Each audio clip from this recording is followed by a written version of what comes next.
Hello everyone, welcome to Clarity for Sure. Today in this video we are going to discuss the part 2 of the major funds that is being operated by NABARD. This topic becomes important for your upcoming NABARD Grade A examination where the funds which we are going to discuss now will be immensely helpful for all the phases of your examination, be it phase 1, phase 2 or your interview process. Okay, so we have already dealt with the part 1 of the major funds that is being operated by NABARD. So kindly watch that video first so that you will have a better understanding of the entire funds that is being operated by NABARD. Okay, so without any further delay, let's get started. Already I've told you in the previous slide also that the reasons for NABARD operating the funds, because we all know that NABARD plays a pivotal role in driving the rural and agricultural development in India.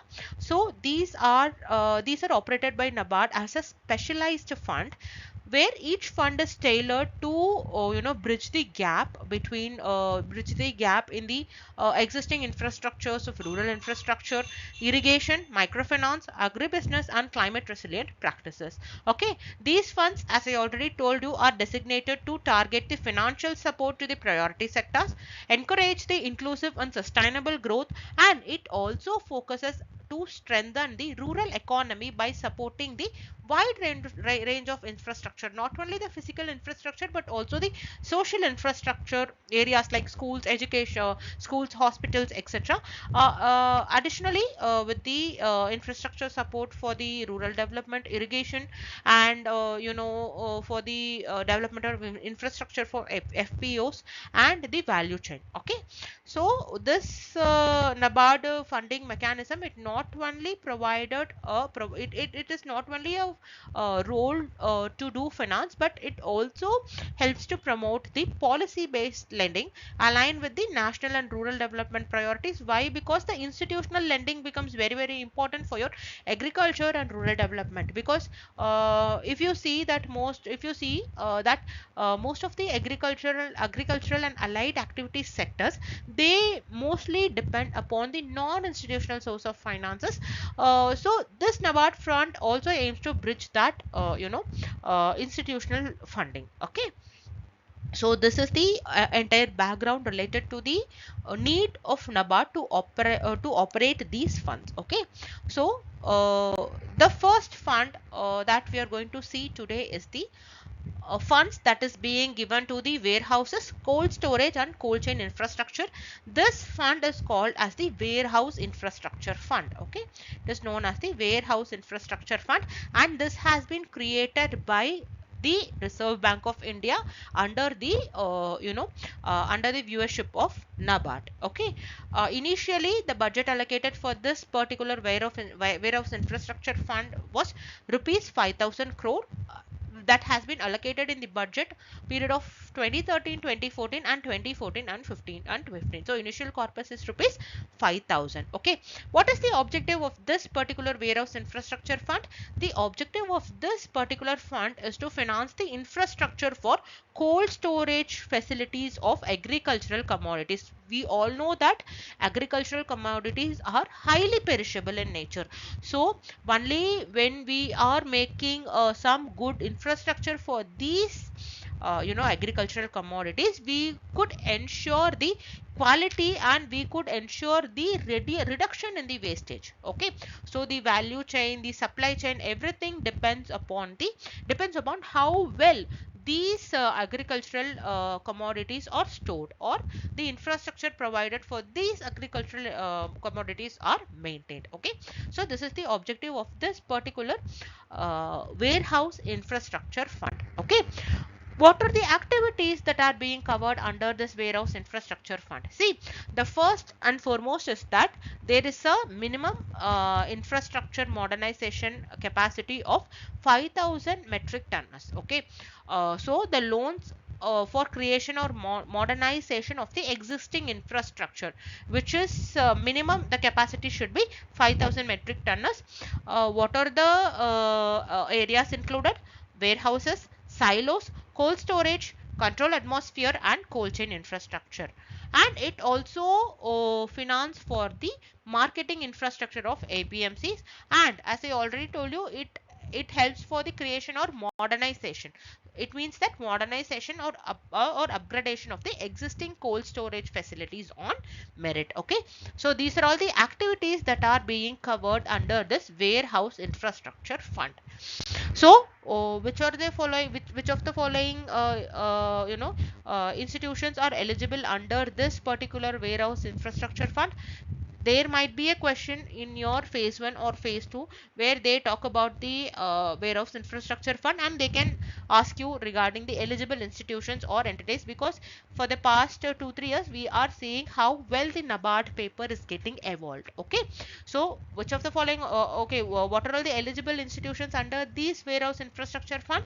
State government, government owned or assisted entities, cooperative federations, FPOs, Federation of Farmers Collectives, special purpose vehicle under the public private partnership model, PACs and CMS or similar institution, that is cooperative marketing societies, corporates, companies, individual entrepreneurs, agricultural producing marketing committees, that is your APMCs. So these are all the eligible institutions or entities that are eligible for the loans under this warehouse infrastructure fund.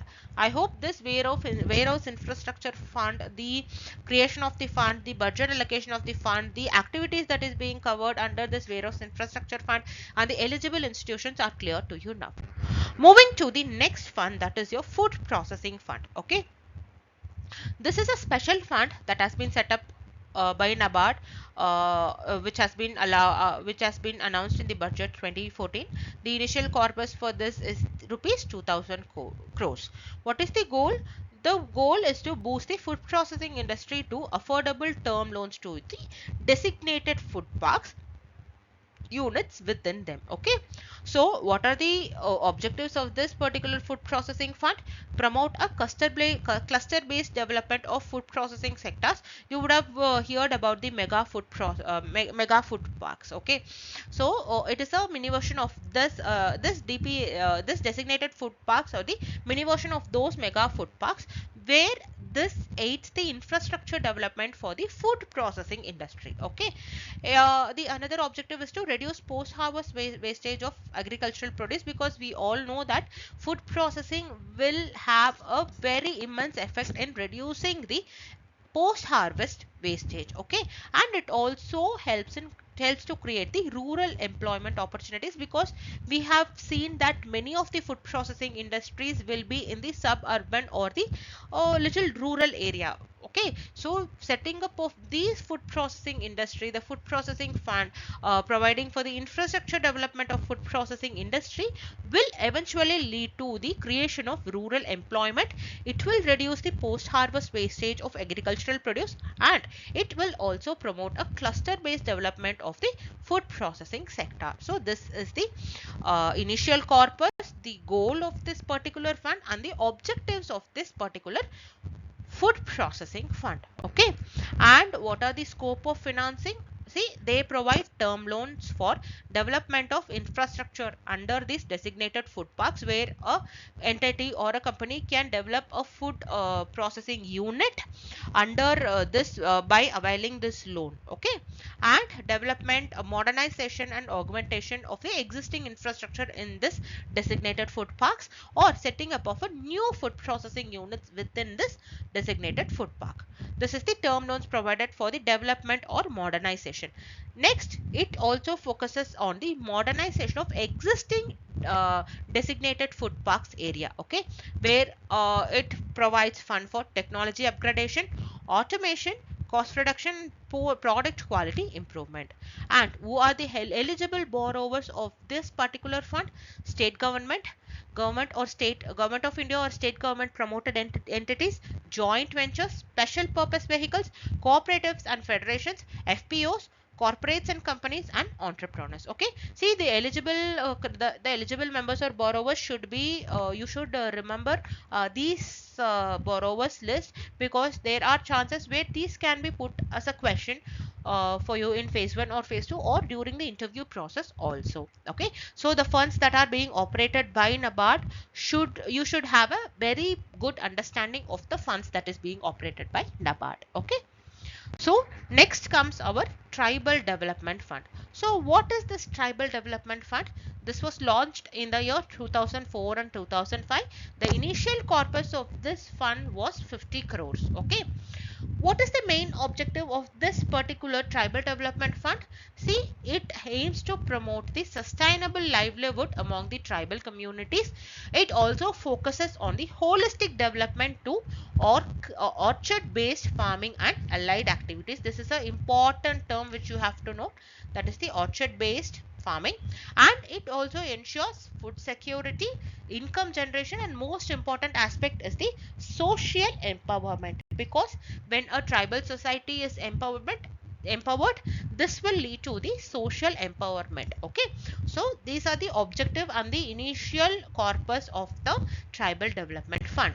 And what are the key features of this particular fund? See, this is based on the model called Wadi model. It means small orchard based farming system. Okay, what are the fruits or orchards that is being included in this Tribal Development Fund? I mean, based on the Wadi model, fruits or fruits orchard, where they can go for mango, cashew, amla, etc. Soil and water conservation, women empowerment initiatives, health and sanitation support, skill development and capacity building, community institutions, and tribal leadership development. If you keenly notice the key features of this particular fund, this not only promotes the economic well-being, but it also promotes the social well-being and also the environmental well-being of the tribal communities, where soil and water conservation is given importance, so women empowerment is considered, health and sanitation support is provided.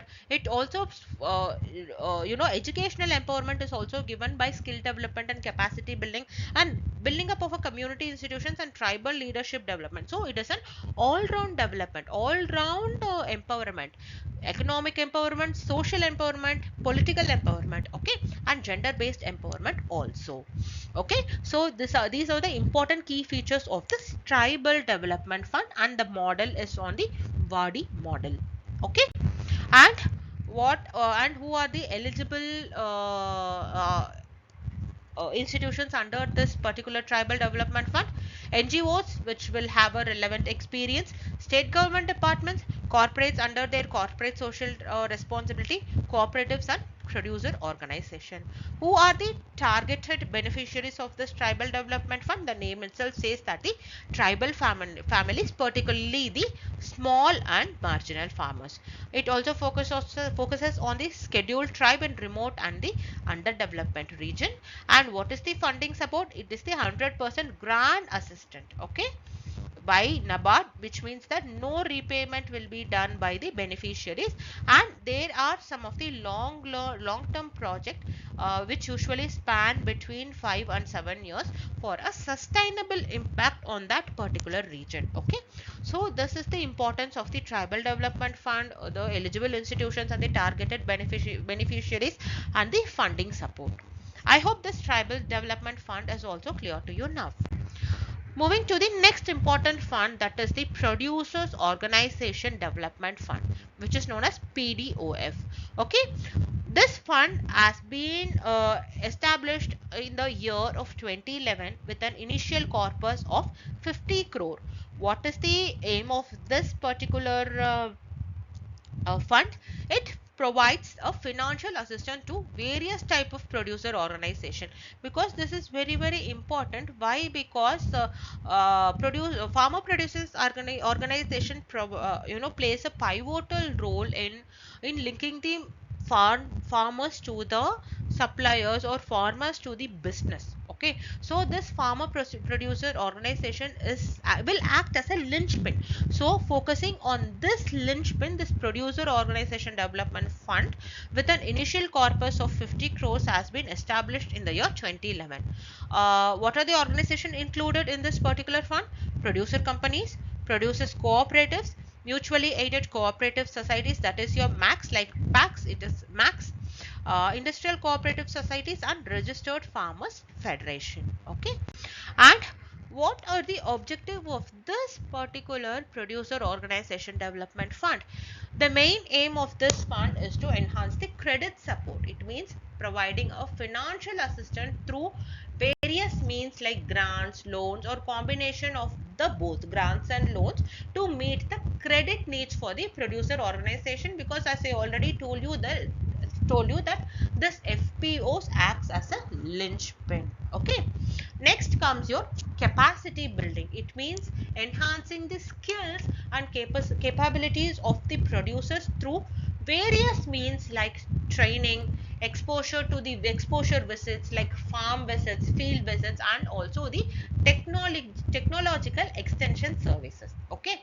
And one important thing is the market linkage, because whatever produce that is being made by the farmer should reach the market. For that to be realized, there should be a clear road, there must be a clear infrastructure to engage or to link the farm to the folk.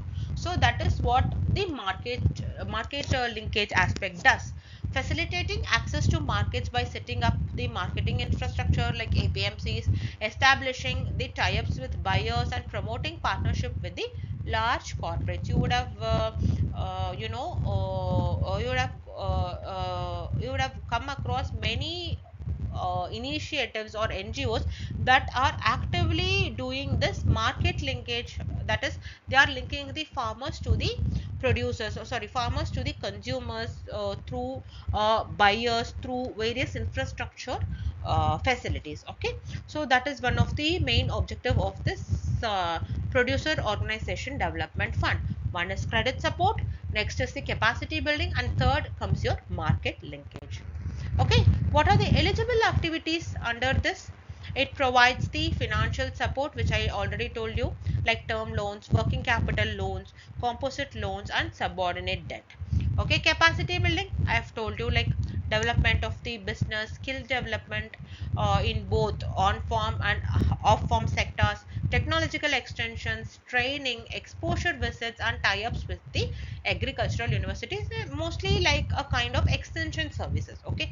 Next is the market linkage. It means setting up of the market infrastructure facilities or tie-up with the buyers for the purchase of bulk produce, and partnership with the large corporates. Okay. So these are all the eligible activities under this particular fund. And what are the eligibility criteria? Here the criteria for this particular to access this particular PODF fund is registered producer companies, producer cooperatives, registered farm federations, your MACs, your industrial cooperative societies, and other registered federation established by the producers. So these are all the these are the eligibility criteria to get this producers organization development fund. Okay. And we are now going to see the impact of this funds. Okay. So as of the financial year 2023-2024, NABARD has actually approximately promoted 7,000 FPOs with a membership of over 24 lakh farmers, with about 82% of small and marginal farmers. This is a very, very important data which you have to note it down. Why? Because out of this 24 lakh farmers, 82% of farmers are small and marginal farmers. That is a very commendable achievement. Why? Because only when the small and for marginal farmers are included in these types of FPOs, there will be a kind of social empowerment that is being happening. Okay. And in the year of 2020 23 and 2024, around 397 lakh was disbursed under this particular fund, that is your producers organization development fund, to support various activities that was aiming to enhance the sustainability and economic viability of these organizations. Okay. So this is the importance of this producer organization development fund, and we have seen the achievement or the performance of this particular fund as well. Okay. I hope this producer organization development fund is also clear to you now. Okay. So this is all for this video, and with this video we are coming to the end of the major funds that is being operated by NABARD. we have already covered part 1 video, and this will be the part 2 video. In the part 3 video, I will be coming up with the MCQs on these topics, which will be immensely helpful for your upcoming NABARD Grade A 2025 examination. Okay, so if you are a candidate, if you're a serious candidate who is looking for an affordable mentorship program for NABARD, do consider the Clarity for Sure NABARD mentorship and test series program, where we are giving a regular classes, which will be a live classes, no recorded classes. They will be a record live classes, and we are giving you an updated notes, regular high quality test, and your performance will also be tracked. Okay, right from phase 1 till your interview stage, Clarity for Sure will help you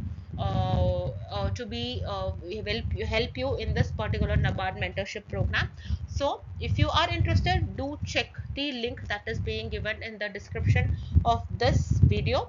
Okay, if you are interested, do enroll for the test series. So this is all for this video, and this is all for this session. I hope the session was useful to you and it was informative. If you have any feedback related to this session, please let me know in the comment section below. I will meet you with at another session. Until then, all the very best for your upcoming examination. Have a great day.